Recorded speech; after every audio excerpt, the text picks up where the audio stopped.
come on in. We have tables set up for volunteer opportunities. We have seasoned volunteers that are going to talk about the different opportunities that they participate in. And then we also have some snacks and punch for you. Thank you.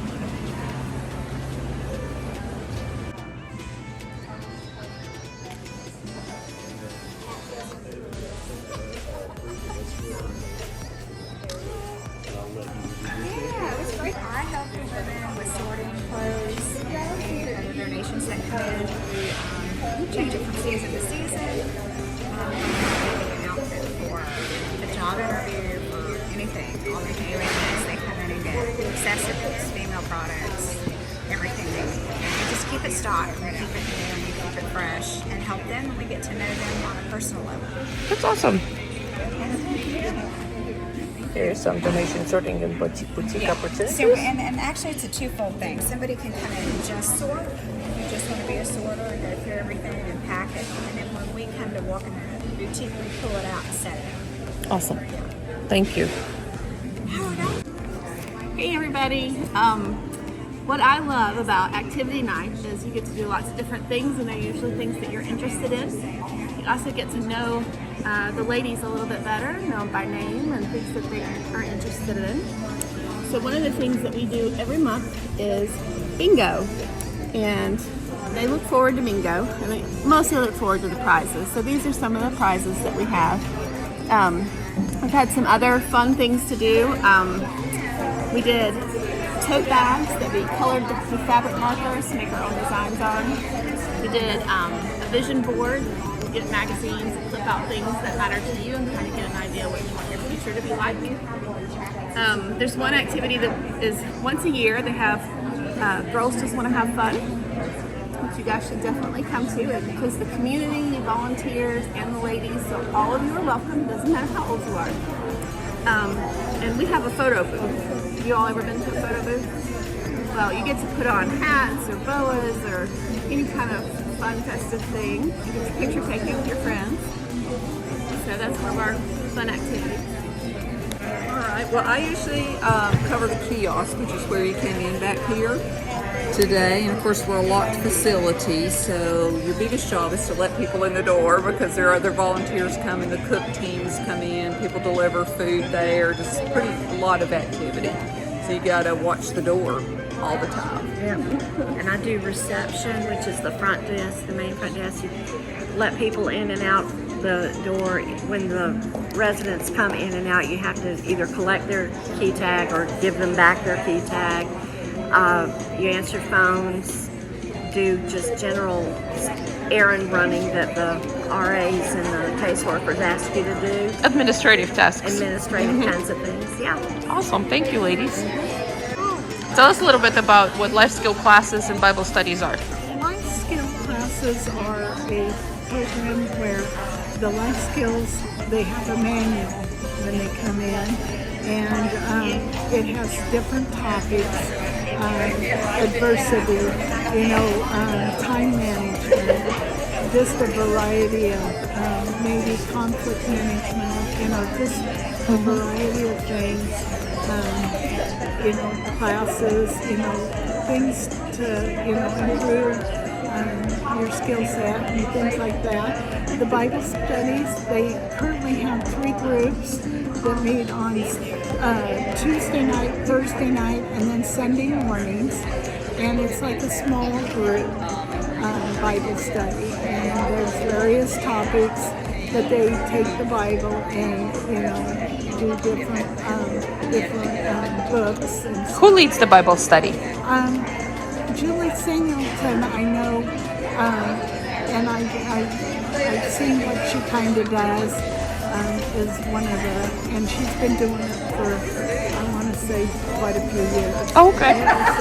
That's awesome. It's just, and there's several different ways that can be can be added here too. There's other classes but the life skills classes kind of pattern after the book, the manual. So very good. But Phil, my church doesn't have very many people. So instead of a cook team of 4 per time, we have a cook team of 4 that each of us take a Wednesday. So we buy the food and prepare the food and serve it to the ladies, and it's a good opportunity to meet and see each individual person. Awesome. And if we have time, sit down and have some lunch with them. If we get them all served, and there's still some in the dining room. That's really good. It's a specific need. Tatiana? Yes. Beautiful. Thank you. I got a list.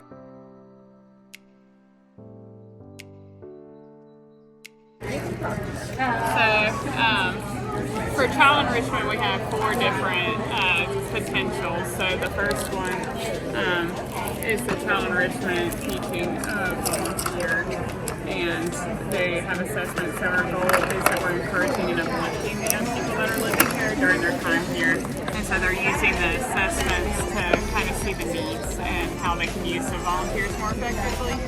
And so they also have tutors for this is for the mothers that are here, and then tutors for the children. And so the big goal here is just to continue that bringing and to make more of a difference for the young people during their time here. Thank you. So my name's Ginger Hicks. I'm the Code Purple coordinator for Transformation Village. And so what that is when the temperatures go below 32 degrees during the winter, we open a shelter in our lower level, and we provide a warm place to sleep, clothing, meals, medical support to the homeless women and children that need a place to stay during the evening, really just to keep from freezing to death. So we have volunteer opportunities for doing that. We usually start about 3:45. We have a shift that goes to 8, and then another shift from 8 to midnight. So it's spending time with them, helping us get them in the facility safely, and doing all the processes we need to do to make sure that they are taken care of. Thank you. You're welcome. Been collecting everyone's names as you came in. So we're going to do a drawing for a $20 gift card to Starbucks. Anybody like Starbucks? First, I want to say thank you for being here. I'm Shannon.Paris. I'm the Senior Volunteer Coordinator, and Trish.Lancaster is my co-coordinator. We decided to change things up with our volunteer appreciation this year and do a volunteer recruitment fair, but to also show appreciation to our ambassador volunteers because they volunteer here a lot. So that's why you see these lovely ladies sitting at tables right now, because they spend a lot of time with us. So feel free to walk around, learn about the volunteer opportunities that are happening. But the first winner of a Starbucks gift card is Mr. Randy Triber. And Randy is also running, we are partnering with the Milford Kiwanis 5K, 15K, and he's a runner for Hope, helping us raise money for Transformation Village. Dana is as well. So if you go online to Transformation Village and look up under events for Runners for Hope, Randy and Dana are running. I'm running as well, but feel free to contribute to Randy or Dana and help them reach their goal of $1,000. Thank y'all for being here.